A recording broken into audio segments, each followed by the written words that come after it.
Hace unos 7 años me encontré con un artículo que contaba cómo este pequeño barrio de Madrid en el que no vivían ni 1000 personas declaró también la independencia de España. Y sí, es un caso bastante parecido al de Cataluña. Bueno, salvo que la independencia proclamada por los vecinos de Cerro Belmonte, hoy Valdezarza, duró más de 8 segundos, tenía como objetivo llamar la atención para meterle presión al alcalde de Madrid y no se hizo por una razón completamente egoísta como el nacionalismo catalán. Esta es una de las formas de protesta ante una injusticia evidente más ingeniosas y mejor organizadas que he visto, y solo conseguiría ser igualada 20 años después. Sí, cuando salió esa genial parodia del Gangnam Style que es En el paro estoy de Rudy Ruimán en Canarias en 2010.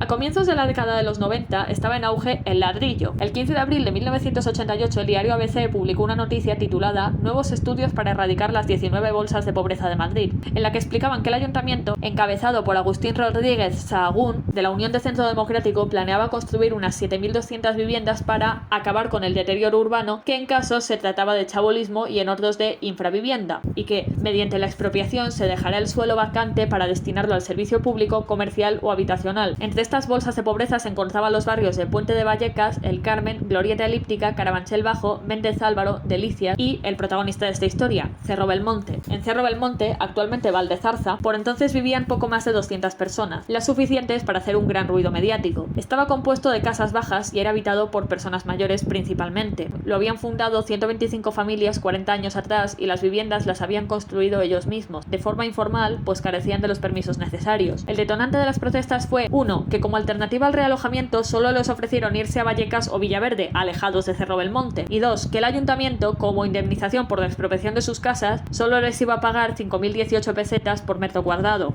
El 12 de julio de 1990, las 125 familias expropiadas de Cerro Belmonte, según comunicó Esther Castellano, la representante de los afectados, se manifestaron frente a la casa del alcalde, solicitándole que interviniera para que sus viviendas expropiadas a 5.018 pesetas por metro cuadrado no fueran entregadas a promotores inmobiliarios privados para que construyeran chalets por valor de 200.000 pesetas por metro cuadrado. Los días pasaron y los vecinos no obtenían respuesta del ayuntamiento. 10 días después de esta primera manifestación, el 26 de julio, los vecinos redactaron una carta conjunta que enviaron a la embajada cubana en España, solicitando asilo a Fidel Castro. En la carta se referían a la expropiación como especulativa e injusta, que lo era, y le decían que esperaban que Cuba les pudiera garantizar los derechos que en ese momento en España se les estaban negando. Las protestas se volvieron más intensas cuanto más se cernía sobre ellos la amenaza de desahucio. Tuvieron más apariciones en la prensa, hubo huelgas de hambre, denuncias a la policía e incluso protagonizaron un encierro en la Catedral de San Isidro. Pero como nada de esto daba resultado, el 20 de agosto Esther Castellano le mandó un ultimátum al ayuntamiento, diciéndole que tenía hasta septiembre para ofrecerle una solución justa a los vecinos de Cerro Belmonte y que, de no ocurrir esto, se constituirían como Estado independiente, y recalcaron que no iban de broma.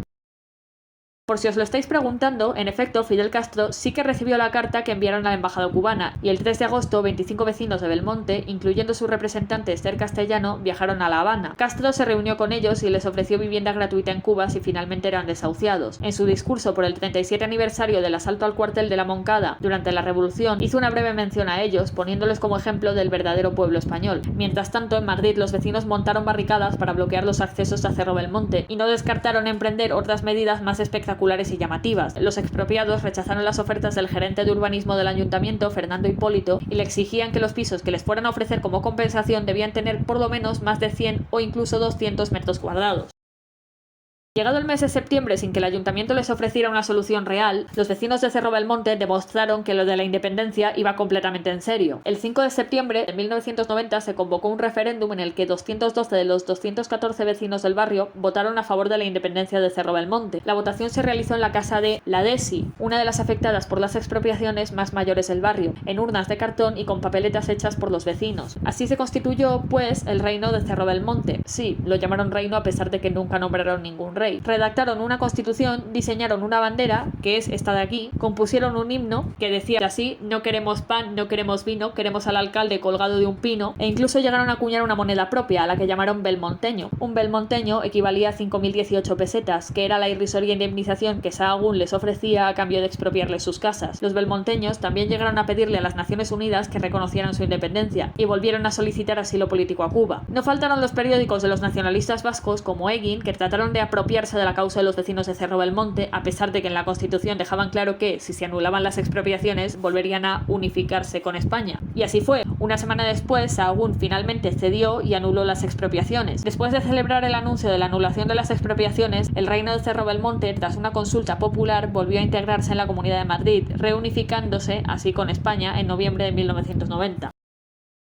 Aunque años después finalmente el barrio fue transformado completamente, ello no cambia que, en su momento, este grupo de vecinos madrileños sí que consiguieron lo que querían. Como habéis podido comprobar, la independencia de Cerro Belmonte, más que un deseo genuino de separarse de España, fue una de las primeras reacciones del pueblo contra la especulación inmobiliaria. Lamentablemente no sirvió de mucho, porque las compañías inmobiliarias siguieron metiendo sus zarpas en el sector de la construcción y la vivienda hasta convertirse en el problema que es hoy. De todas formas, viene bien recordar que sí, organizarse y manifestarse a veces sí que sirve para algo. En fin, yo lo dejo aquí. Si os ha gustado el vídeo, dadle me gusta y oye, dejadme un comentario diciéndome qué pensáis vosotros de la efímera micronación de Cerro Belmonte o si conocéis algún caso parecido. Suscribiros a mi canal si queréis más contenido no normie como este, y os recuerdo que en mi Wattpad tenéis publicada mi primera novela, 1999, El fin del milenio, y que también podéis seguirme en Instagram y DeviantArt, donde estoy decentemente activa.